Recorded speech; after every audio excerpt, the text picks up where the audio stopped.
Então, vamos começar, né? Pedindo a Deus para nos inspirar, para prosseguirmos aí nessa boa energia do aprendizado do ensinamento, né, de Jesus. Então, na nossa abordagem de hoje, né, nós vamos ver ali, não sendo o céu, qual a tua escolha? Purgatório ou umbral, né, meus irmãos? Então, a figura da esquerda está representando o purgatório, né? Aquele purgatório teológico, né? Onde as almas sofredoras, elas nada fazem por si mesmas. Elas têm o alívio apenas através das preces dos encarnados, como a gente vê lá em cima, né? Em sua intenção. Então, esse é o conceito do purgatório. Os encarnados é que agem em benefício daquele que está lá no purgatório, aí as suas orações chegam a Deus, que envia o anjo ali para resgatar o indivíduo do purgatório. Agora, na visão espírita, é essa aí da gravura do lado direito, não é? É diferente, né? A gente vê aí o próprio espírito despertando e pedindo a Deus. E aí ele toma a iniciativa de se ajudar. A gente vê os demais lá atrás, vagando nas sombras, e aí o mentor espiritual chegando para ajudá-lo, para socorrê-lo. Isso nos faz lembrar, né, a belíssima obra Nosso Lar, em que André Luiz ele passa por esse despertar, não é? Depois dele ficar 8 anos e pouco lá no umbral, por conta, né, dele ter tido uma trajetória na matéria afastado das questões do pai, né? Ele, como o Carmélio falou ainda há pouco, ele foi mais Marta, né? Dedicou-se mais ao serviço, ao trabalho, e afastado da parte espiritual. E a gente precisa conciliar. E com isso, ele também cometeu alguns equívocos, foi parar no umbral. Para a religião espírita, o purgatório é o umbral. Então, mas ali, ele mesmo, com o passar do tempo, ele, com a sua inteligência e razão, ele vai meditar, né? Tem que ter alguma coisa para me tirar daqui. E aí ele se volta para lembranças antigas, talvez, da infância, né? E ele pede a Deus. Ele não aguentava mais aquela situação dura em que ele era acusado de suicida, e ele falava, o que ele lembrava é que ele houvera desencarnado depois de uma cirurgia do intestino, então ele não tinha essa noção do suicídio indireto, que só depois ele foi esclarecido. Mas aí, quando ele se volta para Deus, né? Aquele filho pródigo que chega correndo e o pai vem ao encontro ampará-lo, né? Ele pede em lágrimas para que Deus o acuda, né? E aí vem, então, o Clarencio, né, para ajudá-lo e tirá-lo dali. E aí o André Luiz é resgatado e é recolhido ao nosso lar. Vamos avançar? Uma outra coisa que a gente queria esclarecer a vocês, não é? Que a doutrina espírita nos diz que o umbral ele é também um estado de espírito. E aí é uma dimensão espiritual transitória, onde os espíritos que não souberam aproveitar a vida terrena para a sua evolução, ou que ficaram presos a sentimentos negativos, como mágoa, culpa, ódios, etc., né? Eles podem passar por um processo de limpeza e purificação, e é visto como um estado ou lugar transitório, não como um destino final ou punição. E nesse espaço transitório, né, acha-se repleto de formas pensamento de encarnados, sintonizados com os desencarnados que lá estão.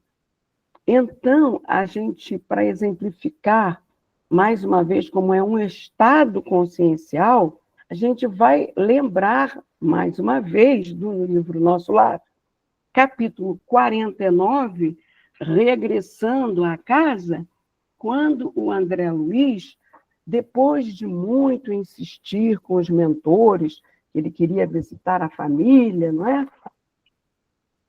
E eles foram protelando, porque sabiam que ele não estava ainda preparado, porque o tempo havia corrido, não é? Então, ele, só depois de uns 10 anos desencarnados, desencarnado é que lhe foi permitido fazer essa visita. E aí, quando ele chega à casa dele, na matéria, ele fica muito abatido psicologicamente. Por quê, meus irmãos?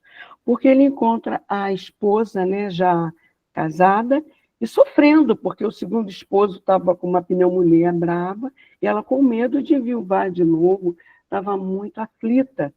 E ele percebeu que não existia mais quase nenhuma lembrança, né, na casa que lhe fora outrora a sua. Só uma filha, a mais velha, recordava dele, assim, e era criticada por isso, porque a mãe dizia para ela que ela ficar comentando do pai milindrava o padrasto, né? Então, ele vendo isso tudo, ele se abateu. E esse abatimento se dá porque quando desencarnamos, nós temos o corpo perispiritual, que é o corpo das emoções.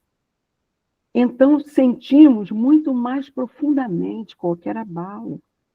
E aí o André Luiz cambaleia.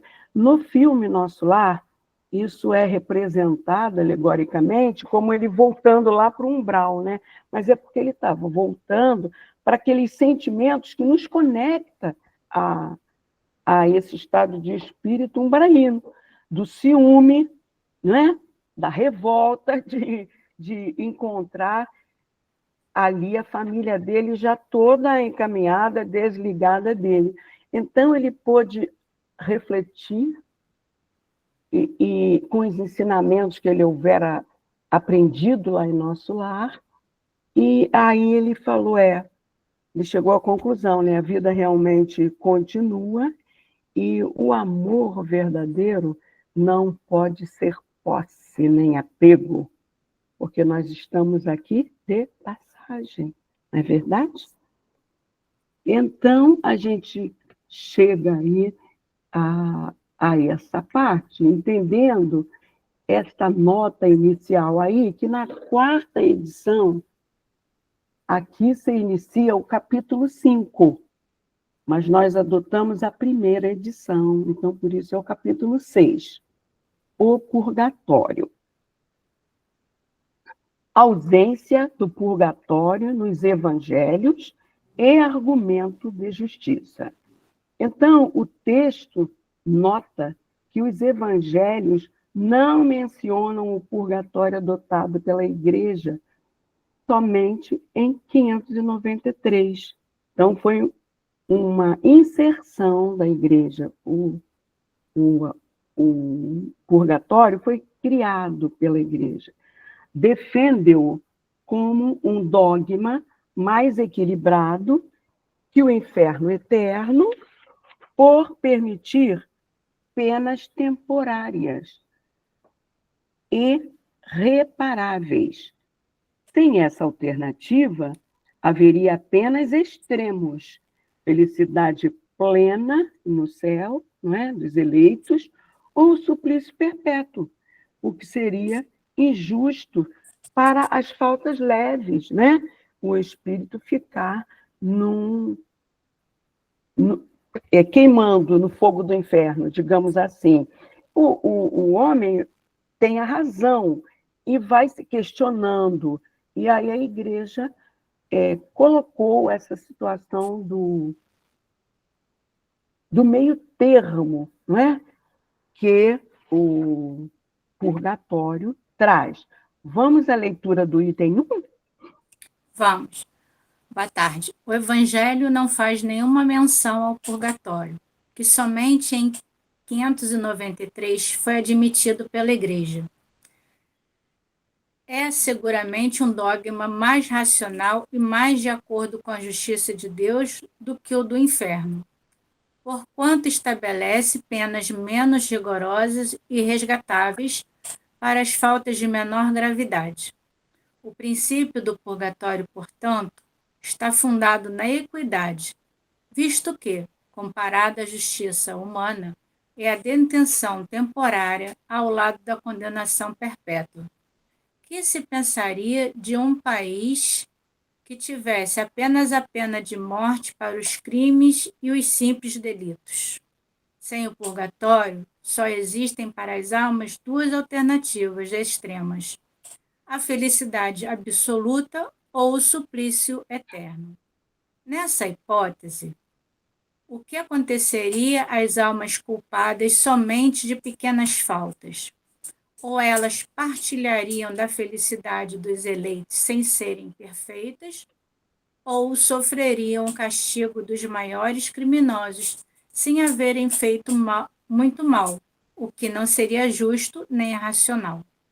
Perfeito. Então, a gente, pela leitura que a Cecília acabou de fazer, a gente pôde entender que paraíso e inferno são alegorias criadas pelas mentes dos homens para tentar explicar, né, o que se passa com o espírito após a sua desencarnação. Então, a gente vai ver aí à esquerda a alegoria do inferno, não é? Essas chamas enormes e os espíritos ali penando, né, amargamente. E à direita, a figura do céu é uma figura que é uma imagem feita pela Igreja Católica, não é? Deus na figura de homem, cercado de anjos, não é? E os homens voltados à adoração a Deus, orando embaixo. Então, a gente vai entender que o purgatório, ele está dentro da nossa consciência. Ela nos leva a reconhecer que fizemos algo de errado. E assim, teremos oportunidade de resgate através das provas e expiações. Vamos recorrer para esse entendimento a umas questões do Livro dos Espíritos, meus irmãos. Quando Kardec trata, na parte 4ª, capítulo 2, das penas e gozos futuros, que ele trata de paraíso, inferno e purgatório. Na questão 1012, Kardec pergunta: haverá no universo lugares circunscritos para as penas e gozos dos espíritos, segundo seus merecimentos? E a espiritualidade responde: já respondemos a esta pergunta. As penas e os gozos são inerentes ao grau de perfeição dos espíritos. Cada um tira de si mesmo o princípio de sua felicidade ou de sua desgraça.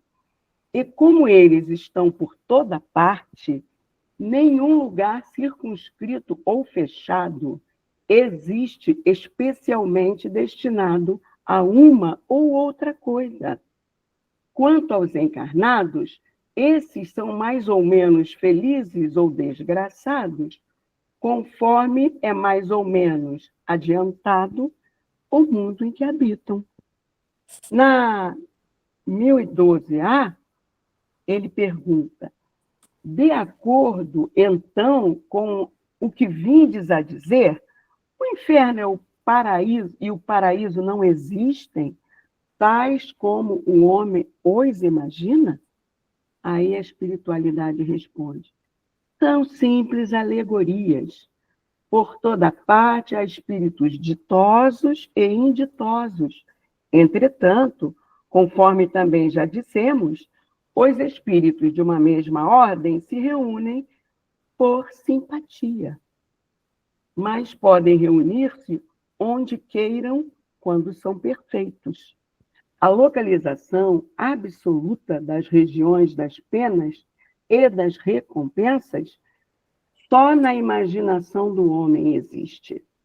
Provém da sua tendência a materializar e circunscrever as coisas cuja essência infinita não lhe é possível compreender. E na 1013, Kardec pergunta: que se deve entender por purgatório? Aí a espiritualidade responde: dores físicas e morais, o tempo da expiação. Quase sempre na terra é que fazeis o vosso purgatório, e que Deus vos obriga a expiar as vossas faltas. Aí o Kardec traz a nota que diz assim: o que o homem chama purgatório é igualmente uma alegoria, devendo-se entender como tal, não um lugar determinado, porém o estado dos espíritos imperfeitos, que se acham em expiação até alcançarem a purificação completa, que os elevará à categoria dos espíritos bem-aventurados. Operando-se essa purificação por meio das diversas encarnações, o purgatório consiste nas provas da vida corporal. Então, a gente pode exemplificar para a gente entender melhor. Vamos supor, dentro de um hospital, não é? Dentro de um hospital, aqui nós estamos num planeta de provas e expiações, não é? Está tudo junto e misturado. Então, dentro de um hospital, para os enfermos e os familiares desses enfermos, aquela situação ali é um purgatório, entendeu? Agora, já para os profissionais da saúde, é uma prova que eles estão submetendo-se para cuidar do próximo, como profissão eles escolheram. Podem sair-se bem? Podem, mas também podem falir nessa prova, não é verdade? O noticiário já nos mostrou, há um tempo não muito distante, de um enfermeiro que tinha um conchavo com a funerária e precipitava a desencarnação dos pacientes dentro do hospital ali no Meier, para que ele auferisse recursos dessa funerária. Então, é isso. É uma prova, aquele mesmo espaço, para os profissionais de saúde, ao tempo que é um purgatório, para o paciente que está ali sendo medicado e para os seus familiares, quando a enfermidade se prolonga, não é? Então, meus irmãos, a felicidade está dentro de nós, do encontro com a centelha do Criador que habita em nós. Podemos estar mais próximos ou mais distantes dessa centelha. Para buscar a paz, é preciso nos aprimorarmos de dentro para fora. E é um processo dolorido, mas é individual. Ninguém melhora por nós, não é? Precisamos ajudar os que estão conosco, mas em condição mais afastada de Deus. Por isso, o BIP de Jesus: benevolência para com todos, indulgência para com as imperfeições dos outros e perdão das ofensas. Portanto, não é questão de ambiente, mas o despertar de cada um. E o caminho a percorrer passa pelo Evangelho de Jesus, né? Introjetar o conhecimento, mas principalmente vivenciá-lo, certo? Vamos avançar agora. Concepção inicial deformada e o comércio das indulgências. O que isso quer dizer, meus irmãos? A ideia primitiva do purgatório, ela foi reduzida a um inferno menor, fogo menos intenso, mas igual em essência. Com o tempo, o sistema passou a depender de preces pagas e as indulgências virando fonte de abuso e lucro e motivando críticas e reformas. Aí a gente vê na gravura, né, à direita, um anjo que recebeu, né, a indulgência dos que estão na matéria pedindo pelo que está lá no purgatório, e aí esse anjo resgatando esse espírito do purgatório, porque foi paga uma indulgência por ele. Vamos à leitura desse item 2? Mas a noção do purgatório devia necessariamente ser incompleta. Isso porque, conhecendo somente a pena de fogo, fizeram dele um diminutivo do inferno. As almas nele também queimam, mas em um fogo menos intenso, sendo o progresso incompatível com o dogma das penas eternas. As almas não saem do purgatório por causa do seu adiantamento, mas pela virtude das preces que se dizem ou que se mandam dizer em sua intenção. Se o pensamento inicial foi bom, o mesmo não aconteceu com as suas consequências, pelo abuso do qual ele foi a origem. Por meio das preces pagas, o purgatório tornou-se uma mina mais produtiva que o inferno. 69. Vamos voltar lá à primeira gravura desse item 2, por favor? Então, aí nós vemos os encarnados, né, orando, e para um desencarnado que está lá no purgatório, e aí Deus ouve a prece, o anjo vem e resgata esse irmãozinho, porque foi paga, né, a indulgência. Vamos no slide 9, é o próximo. Tem uma nota, não é? Aí. O purgatório deu nascimento ao comércio escandaloso das indulgências, com a ajuda das quais vendia-se a entrada no céu. Esse abuso foi a primeira causa da reforma, e o que levou Lutero a rejeitar o purgatório.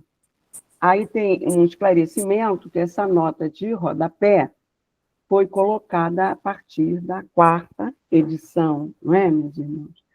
Então, a cobrança de indulgências como prática para a remissão de pecados, mediante pagamento, ela surgiu e se desenvolveu principalmente entre os séculos XIII e XVI, durante a Idade Média.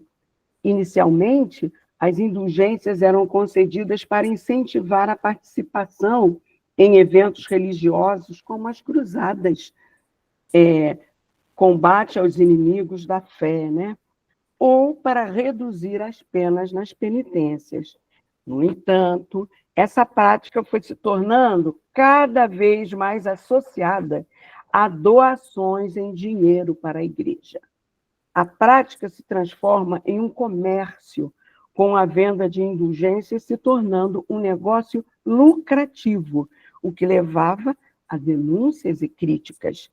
A crítica à venda de indulgências foi um dos principais motivos que levaram Lutero a publicar suas 95 teses, dando início à Reforma Protestante. Martinho Lutero, ele foi um monge agostiniano alemão, professor de teologia, né? Defendia a reforma da Igreja Católica com foco na importância da fé para a salvação e na autoridade única da Bíblia como fonte da verdade religiosa. criticando a venda de indulgência e a corrupção do clero. Ele também defendia que a salvação era alcançada pela fé em Cristo e não pelas obras e pelo pagamento de indulgências.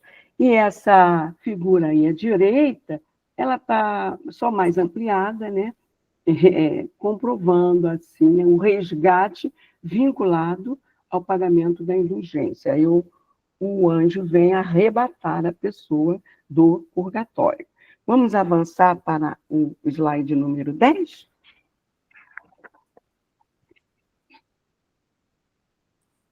Bom, lugar e natureza das penas, a lacuna preenchida pela nova revelação. Nem o local, nem a natureza exata das penas foram claramente definidas pela tradição. O Espiritismo, a nova revelação, consolador prometido por Jesus, né, meus irmãos, é que viria a explicar essas lacunas. As misérias terrestres são atribuídas às imperfeições da alma e à pluralidade das existências. Assim, o sofrimento ganha sentido pedagógico.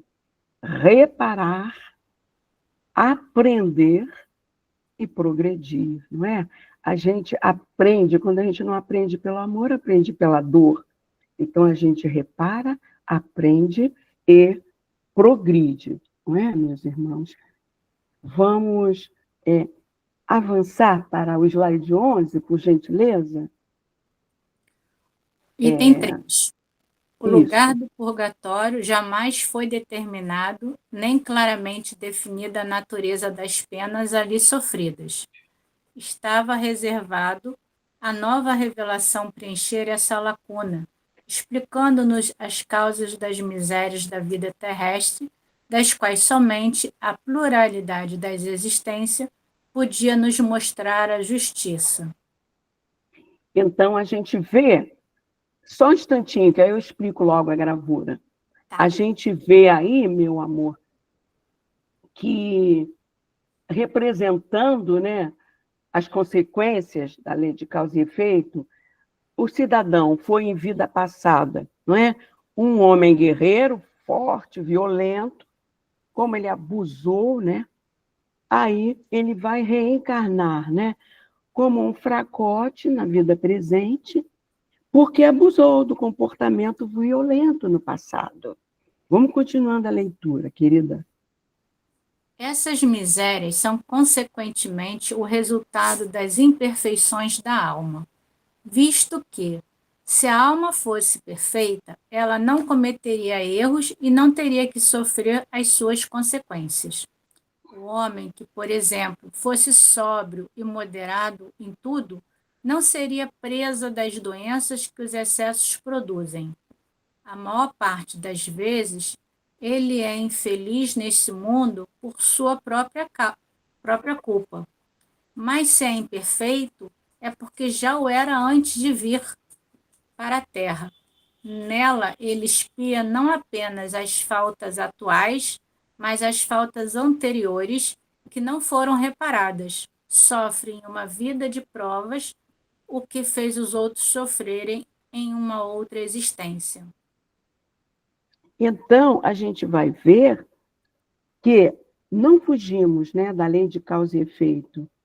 Tudo que a gente faz tem as suas consequências, não como uma punição, mas no sentido regenerador, para que possamos aprender, não é verdade?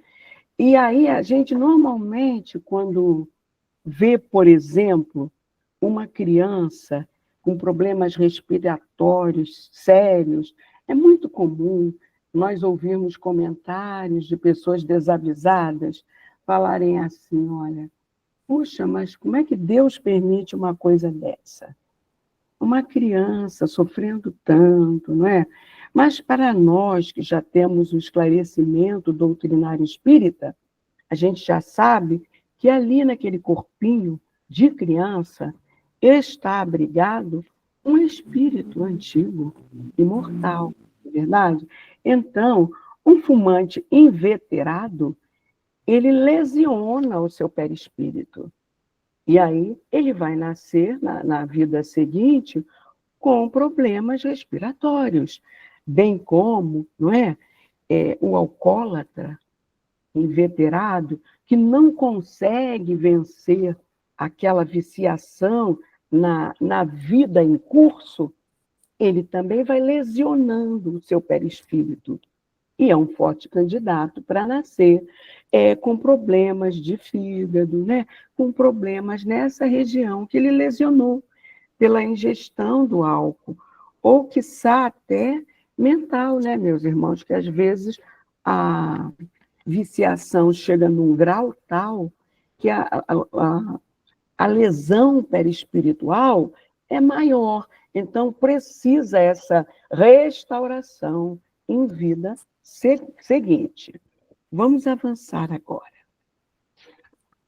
As vicissitudes que o homem experimenta são, ao mesmo tempo, um castigo temporário e uma advertência contra as imperfeições, das quais deve se desfazer para evitar desgraças futuras e progredir para o bem. São para a alma as lições da experiência, lições por vezes rudes, porém tanto mais proveitosas para o futuro, quanto mais profunda as impressões que deixam. Essas vicissitudes são a oportunidade de lutas incessantes que desenvolvem suas forças e suas faculdades morais e intelectuais, fortificam-na no bem e de onde ela sempre sai vitoriosa, se tem a coragem de sustentá-las até o fim. O prêmio da vitória está na vida espiritual, onde a alma entra radiosa e triunfante, como o soldado que sai da luta e vem receber a palma gloriosa. Muito bem. Vamos retomar aqueles quadrinhos, que é uma ilustração para exemplificar as vicissitudes, né? O que elas ocasionam, não é verdade? Então, são diversas vidas sucessivas de um mesmo cidadão aí, não é?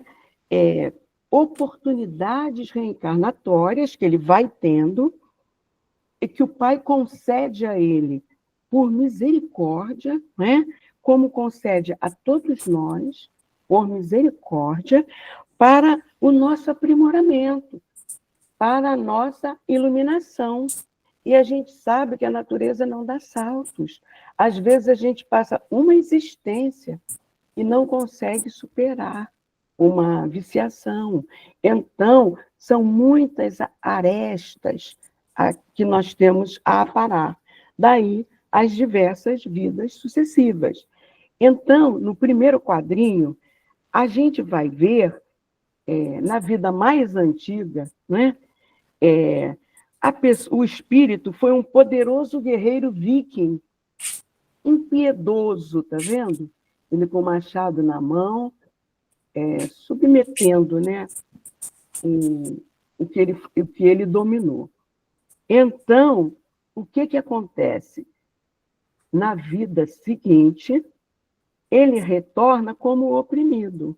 Ele ali é um soldado romano, do final do Império Romano, que está abatido no chão, não é? E o bárbaro que o derrota sai andando e deixa ele ali abatido. A gente sabe, né, que no final do Império Romano, as fronteiras foram rompidas pelos povos bárbaros e todo aquele império foi sendo, aos poucos, desmoronado, né, meus irmãos? Então, o que acontece? Ele já passou por essa provação. Aí ele reencarna de novo, ali a gente vai vê-lo como um soldado norte-americano, mas ainda há violência nesse espírito aí, né? Ele invadiu o acampamento indígena, Vemos ali uma tenda sendo incendiada ao fundo, não é? Então, embora ele já tenha passado por uma vida anterior, em que ele padeceu sendo subjugado lá pelo bárbaro, ele ainda traz na sua consciência imortal essa viciação da violência, entendeu? É gradualmente que a gente vai aprendendo, não é? Por isso, o nosso Pai nos permite, não é, meus irmãos, como dizem, a gente pecar por atacado e pagar em suaves prestações nas diversas reencarnações. Aí, esse mesmo cidadão, ele vai reencarnar em uma nova vida. Nessa nova vida, ele é um lutador, mas ele foi a nocaute. Mais uma oportunidade para ele domar, né, a sua violência, recebendo derrota que ele já infligiu muitas vezes lá no pretérito. Entendeu? Olha quanto aprendizado. E o pai é paciente. E o pai é misericordioso. Aí ele volta.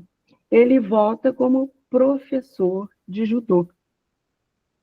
Ainda dado a esporte, né, que leva à luta, né, à violência, ele, pela fisionomia dele, se vocês repararem bem, ele ensina aos alunos a maltratarem os seus adversários. Então, ele ainda traz em si aquela violência, não é?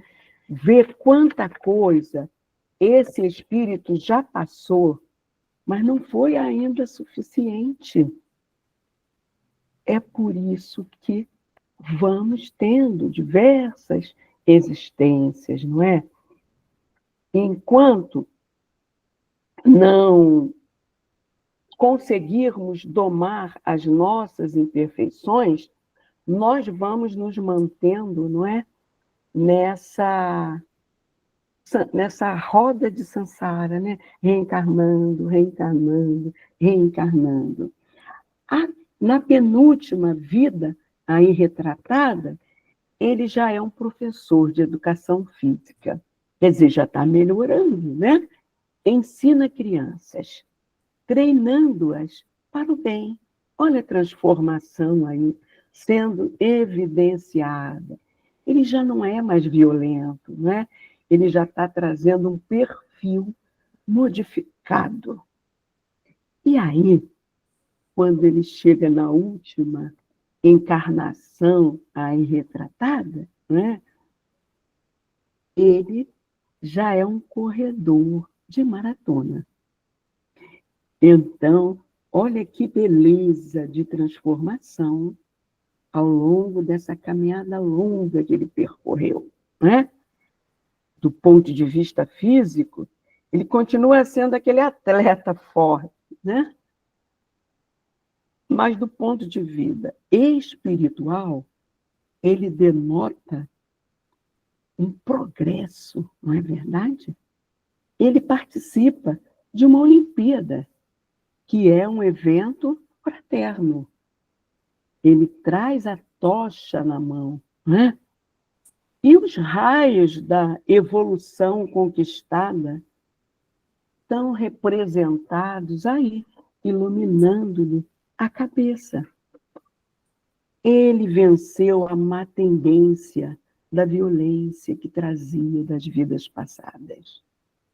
E assim a gente pôde, não é, refletir com o auxílio dessas figuras toda uma trajetória para nós avaliarmos o quanto nós percorremos para o nosso aprimoramento. Mas é preciso esforço da nossa parte, né? Para alcançarmos essa vitória que esse nosso irmãozinho conquistou aí no final. Vamos avançar? Bom, reencarnação como processo de depuração gradual. Cada existência é apresentada como oportunidade de avanço moral. O progresso depende da vontade e do esforço do indivíduo, como nós acabamos de falar. Nas encarnações sucessivas, a alma vai se purgando até atingir níveis de pureza que lhe permita mundos mais felizes. O purgatório deixa de ser abstrato e passa a ser visto como os próprios mundos de expiação, especialmente a Terra. Vamos avançar? Item 4. Isso. Cada existência é para a alma uma oportunidade de dar um passo para a frente. De sua vontade depende que esse passo seja o maior possível, capaz de transpor vários degraus ou ficar no mesmo ponto. Nesse último caso, ela sofreu sem proveito e, como sempre é preciso, cedo ou tarde, pagar sua dívida, ser-lhe-á necessário recomeçar uma nova existência em condições ainda mais penosas. Porque a mancha não apaga, ela acrescenta uma outra.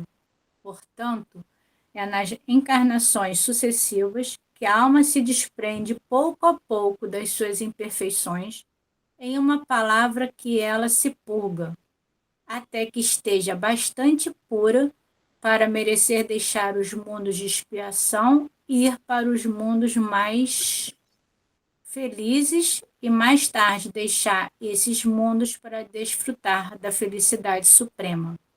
O purgatório não é, portanto, mais uma ideia vaga e incerta.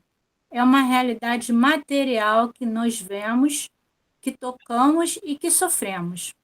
Ele está nos mundos de expiação e a Terra é um desses mundos. Nela, os homens expiam, purgam o seu passado e o seu presente em proveito de seu futuro. Porém, ao contrário da ideia que deles se faz, depende de cada um abreviar ou prolongar a sua permanência segundo o grau de adiantamento ou de depuração a que se chegou pelo trabalho sobre si mesmo. Saímos desses mundos não porque tenhamos terminado nosso tempo ou por mérito de outros, mas em razão do nosso próprio mérito. Segundo estas palavras do Cristo, a cada um segundo suas obras, palavras que resumem toda a justiça de Deus. Então, meus irmãos, a gente vai recorrer, vamos voltar lá no 16, para a gente poder ir explicando as gravuras, Betinha, por favor. Então, André Luiz, ele nos diz, no livro Vivendo o Evangelho, né, que no purgatório autêntico, que é a vida de todos os dias, aqueles que sofrem, não é porque fizeram alguma coisa na vida passada. Então, nesse livro Vivendo o Mais Além, na verdade, é uma psicografia de Antônio Baduy Filho, pelo espírito de André Luiz. Ele tem uma lição em si mesmo, que ele fala assim: na vida corpórea há momentos desconcertantes. Humilhação. Você é a vítima, vive situação incômoda, sofre a agressão do orgulhoso, e a causa é o seu orgulho em vidas anteriores. Miséria. Você é o alvo, vive situação de penúria, sofre o desconforto da fome e nudez, e a causa é o mau uso da riqueza no passado. Solidão. Você é o solitário, vive situação de abandono, sofre a falta da presença fraterna, e a causa é o seu egoísmo em antigas existências. E aí ele conclui: seu espiritismo ensina que o sofrimento de hoje é o caminho para o alívio no futuro, então é possível dizer que, através da reencarnação, você vive agora o purgatório em si mesmo. E aí a gente vê nessa figura ilustrada, né? Numa primeira existência ali, a personagem foi uma feiticeira, né? Que ela vendia poções. A gente vê ela ali com um saquinho de dinheiro que ela acabou de receber, né? Depois, numa segunda oportunidade reencarnatória, ela passou pelo processo que ela contaminou, não é? O perispírito dela, quando ela manipulou esses miasmas pesados na vida anterior. Então, ela drena para o corpo físico, não é? Nessas fústulas aí impregnadas no corpinho dela. E aí, numa outra oportunidade reencarnatória, ela vai expurgar o restante que ainda sobrar desses miasmas com a prática da caridade. Por isso que diz que todos nós, médiuns, somos muito comprometidos. Não à toa estamos como médiuns nessa encarnação. Aí ela, com a doação da luz, aí sim, ela vai conquistar a iluminação, que a gente já vê lá na cabecinha dela, o reflexo dessa sua transformação moral. Vamos avançar? Aqui, meus irmãos, quem obra pouco, constrói menos, não é? Então, esse simbolismo aí, né, que a cada um é dado segundo as suas obras, é as palavras que resumem toda a justiça de Deus. Aquele que pouco trabalhou, fez uma casinha pequena, humilde. Aquele que muito trabalhou, edificou na obra do bem, ele ergue um palácio de cristal no bem, porque ele lucrou muito espiritualmente. É aquele que, assim, ó, os bens da terra a gente não deve dar tanta importância, porque a ferrugem corrói, né? Construirmos os bens que nos levam ao reconhecimento na pátria espiritual. É esse aí simbolizado na balança que pesa das riquezas espirituais, do bem que ele semeou. Vamos avançar?